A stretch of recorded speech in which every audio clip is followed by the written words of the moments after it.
Exercise 4A part B question number 16। बच्चों, इस question के अंदर एक स्टूडेंट एक्सपेरिमेंट परफॉर्म कर रहा है Young's modulus of a wire का। तो उसको एक ग्राफ ऑब्टेन होता है। अब आपको 4 ऑप्शन दिए गए हैं और पूछा गया है कि ये जो ग्राफ है इसमें आप एक्स और वाई एक्सिस को क्या रख सकते हो।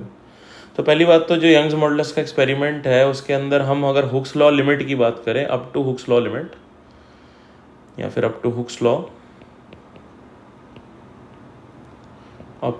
लॉ लिमिट, हम ये बोल देते हैं कि यंग्स मॉडुलस जो होता है उसका एक रिलेशन होता है stress upon strain.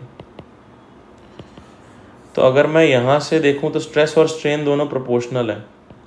Stress is proportional to strain.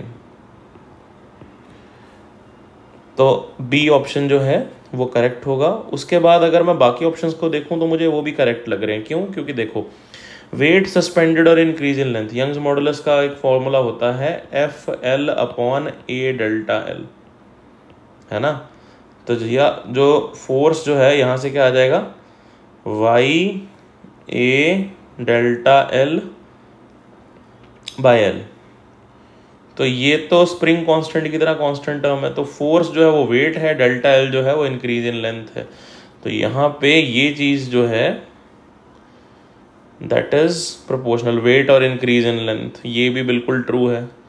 फिर थर्ड वाला stress applied and increase in length.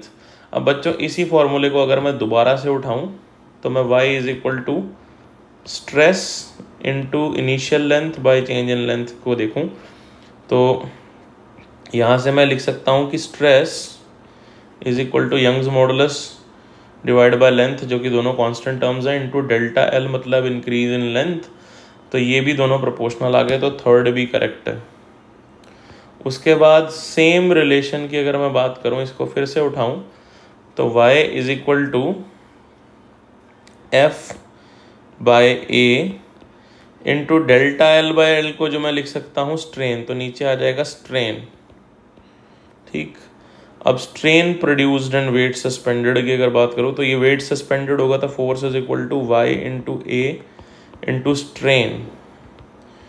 तो वाई इंटू एरिया इनिशियल जो था वो भी क्या है, दोनों का मतलब प्रोडक्ट, ये दोनों कांस्टेंट है। तो जो फोर्स है वो आपका वेट है, वेट और स्ट्रेन भी क्या होंगे, प्रोपोर्शनल। लेकिन ये सारा कुछ डिपेंड करता है यंग्स मॉडुलस के रिलेशन पे, जो कि तब वैलिड होता है जब तक हुक्स लॉ वैलिड है, यानी कि हुक्स लिमिट तक ये सारे करेक्ट हैं।